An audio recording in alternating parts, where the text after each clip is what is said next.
Hey guys, welcome to another day with Zimaleta. I'm in Laredo, Texas right now. I'm going to be replacing my fuel filter.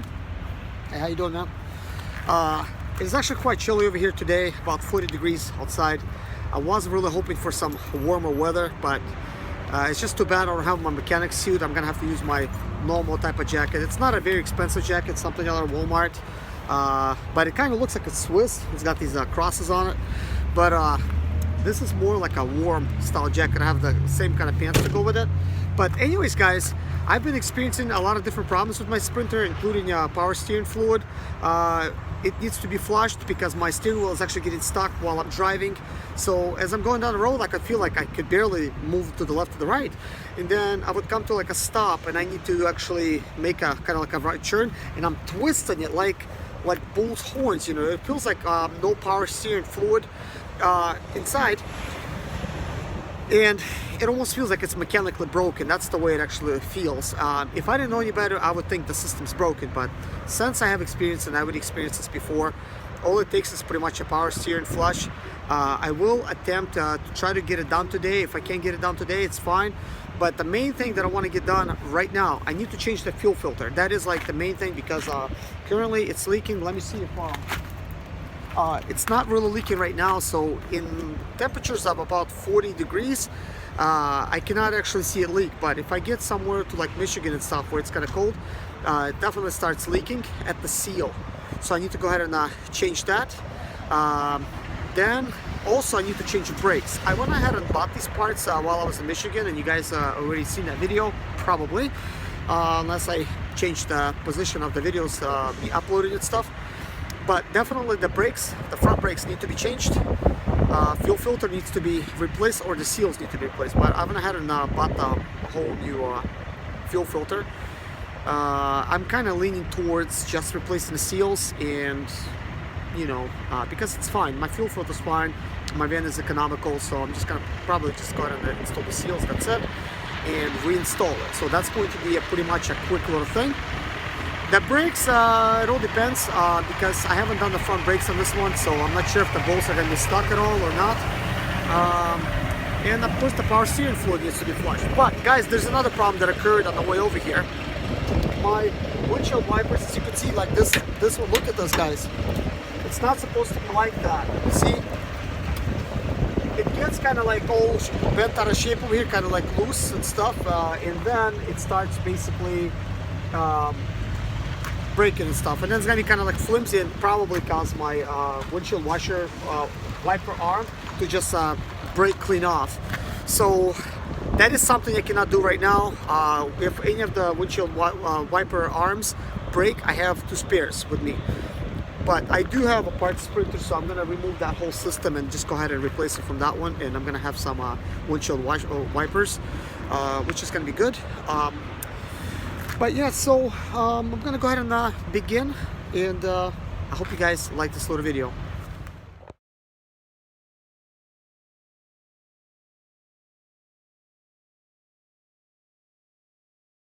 Guys, I was digging around in my toolbox. I found a blower motor resistor. I'm not sure if this blower motor resistor is good or not, so I'm going to try to go ahead and replace it, and it's going to be good, and I'm quite lucky.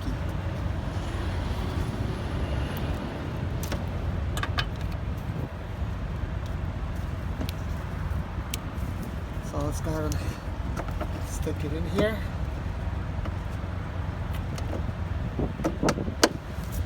Okay, so that's replaced. It was possibly old, so I'm gonna try to see if it works now. Wow guys, what a surprise, it actually works. Look how fast that was actually to replace the blower motor resistor. I'm like so lucky I had it in my toolbox. That's so good to carry parts. I guess I kind of thought about this a while back and just go ahead and included one. This is obviously what it looks like, and as you can see, this was kind of like all cracked and stuff like that. It's probably not the cause of it going out, but it's a very good possibility that the way this thing is designed, that it burns out, something burns out inside. One of these days I'm actually gonna bash this apart because it's some kind of like really hard epoxy or glue or whatever it is. I mean, it's broken anyways. It only works in high speed. And see if maybe it's a way to repair it, because I mean, I don't think there's nothing to it. They're very inexpensive, so there's a good possibility that one of these speed gears maybe they burn out somewhere. So, you know, I'll probably find out a way to fix it. But anyways, let's go ahead and try to get the fuel filter done. But now I have all the speeds for the blower motor, which is awesome, because I don't want to kill it, just do it in high speed all the time. The fuel filter, it's obviously kind of hidden back there. It's kind of tucked away, so it's going to be kind of hard to see it, but I'm going to avoid twisting the proper bolt. It's a little bit cramped, but it's okay. Okay, so that's starting to rotate now. We're just going to get this second clamp loose, and we'll be good. I guess one of the ways to see if it's leaking is flip it upside down and see if some of the stuff is going to bust the seal. Okay, so that is loose now. So now I gotta remove the actual electrical connection.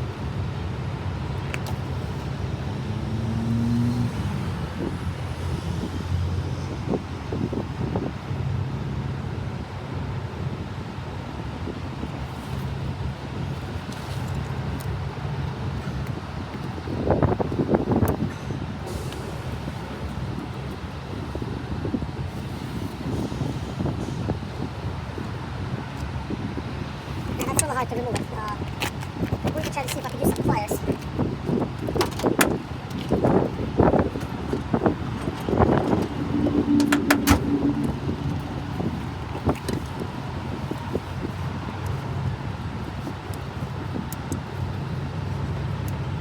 Okay, the electrical connector. So there's a little drain tube. Pull that out. One of the pipes is removed. Okay.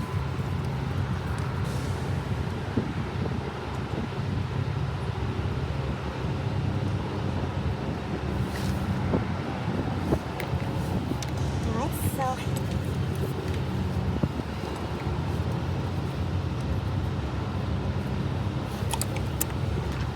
one of my rubber hoses doesn't want to come out.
Fuel filter hasn't been removed for a while. I normally don't tighten the bolt that's towards the bottom, but this one is tightened.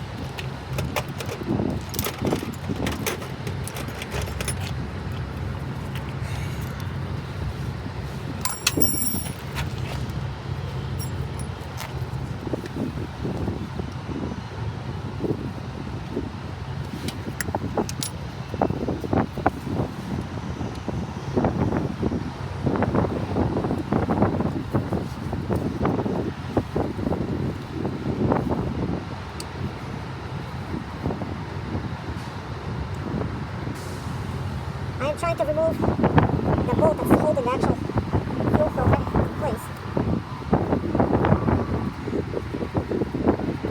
It is spinning, so this is good.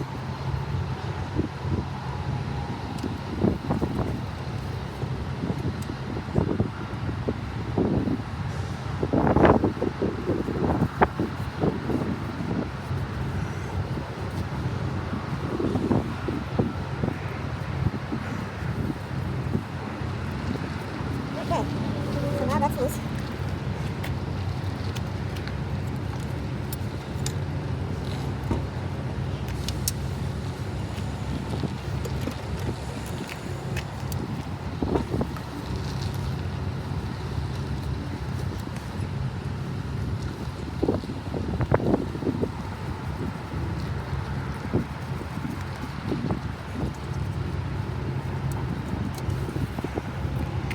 guys, I went ahead and cut off this little end piece. It's really raggedy, and I went ahead and just cut it off to make it a cleaner look.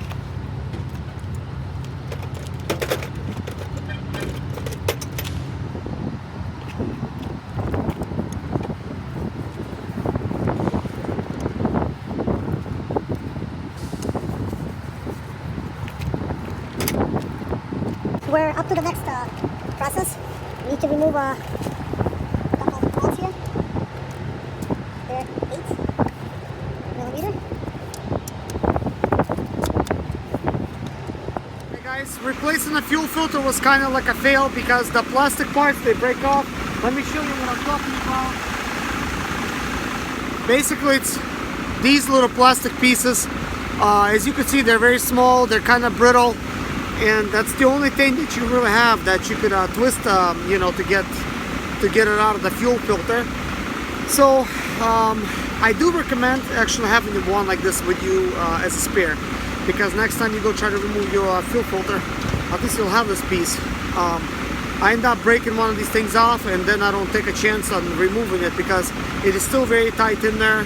So I'm gonna leave it in there and just reinstall it the way it is. So you know, that is that. So, but anyways guys, right now I am pumping the power steering fluid out and in. Let me show you the process.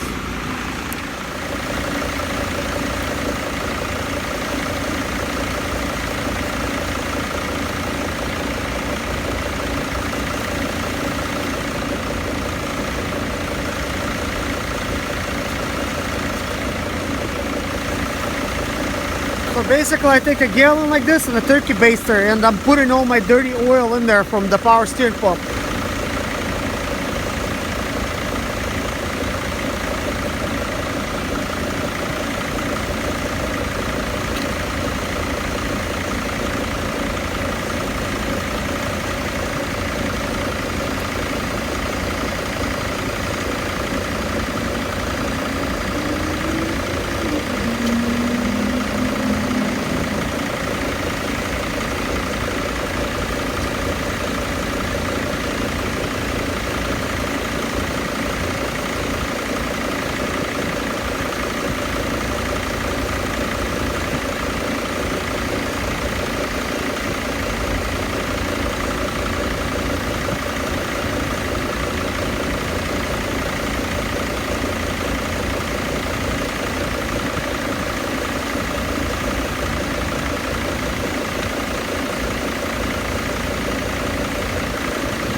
There you go guys, as you can see there's black oil. This is supposed to be white, that's the original color for the power steering fluid.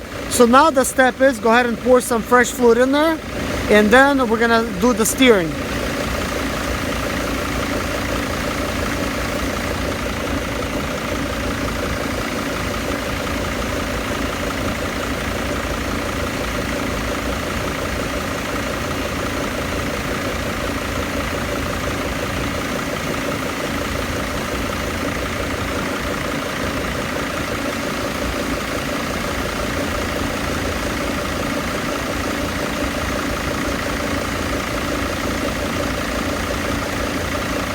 Basically it has taken about 1 quart of my fluid already. I'm going to go ahead and get another ATF plus 4 and pour it in there.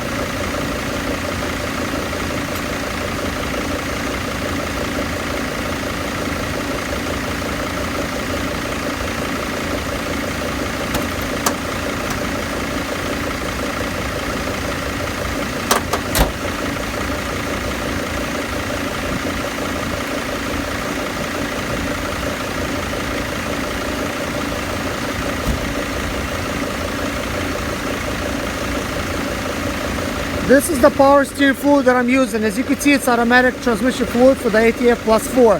This actually works really well in your power steering fluid because it will clean out the system because it has cleaning agents in it, and this works really brilliantly, guys.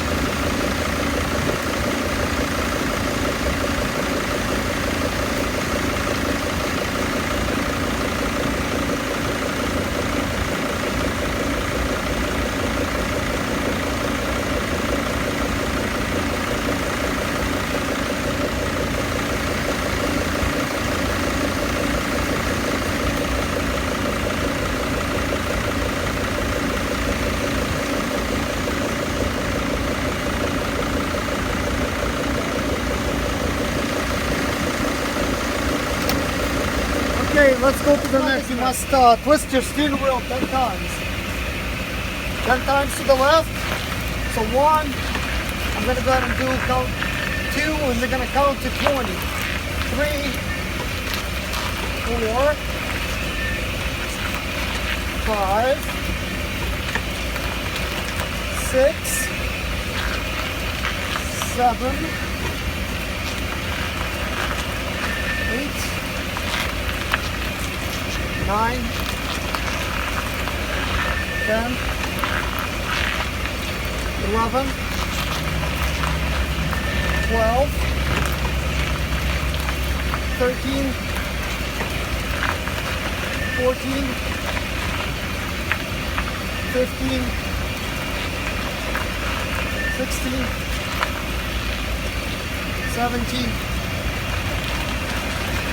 18, 19,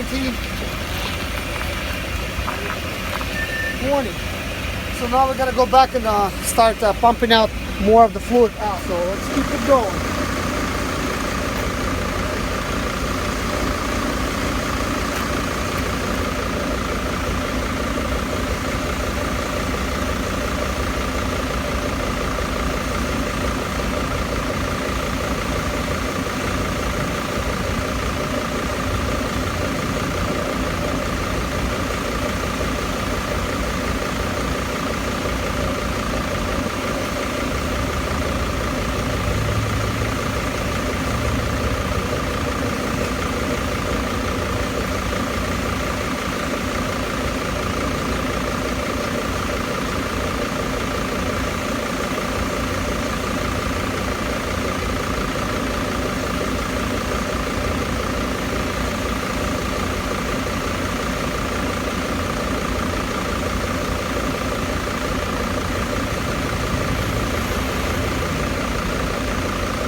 Okay, it's time for the steering method again.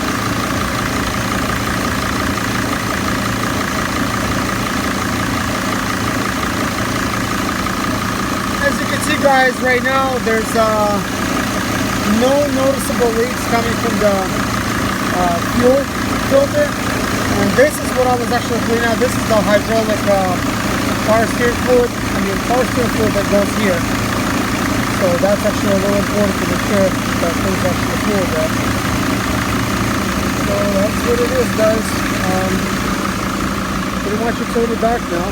Anyways, my video has came to an end, guys. I hope you liked it. I didn't get a chance to do everything, but I got to do some things that I actually wanted to do. Of course, draining the power steering fluid was one of them, and just doing that alone already makes me feel good. As far as power steering fluid, guys, I went ahead and not film everything to make it completely boring for you guys, but I did that one step, and I think they'll actually will really help you out, guys. If you're trying to flush your own, you know that you could use a turkey bastet to suck all the other fluid out, and then just put it in some kind of spare jug. I use the empty water jug because I always have like gallons of water with me, so that served as a perfect type of container.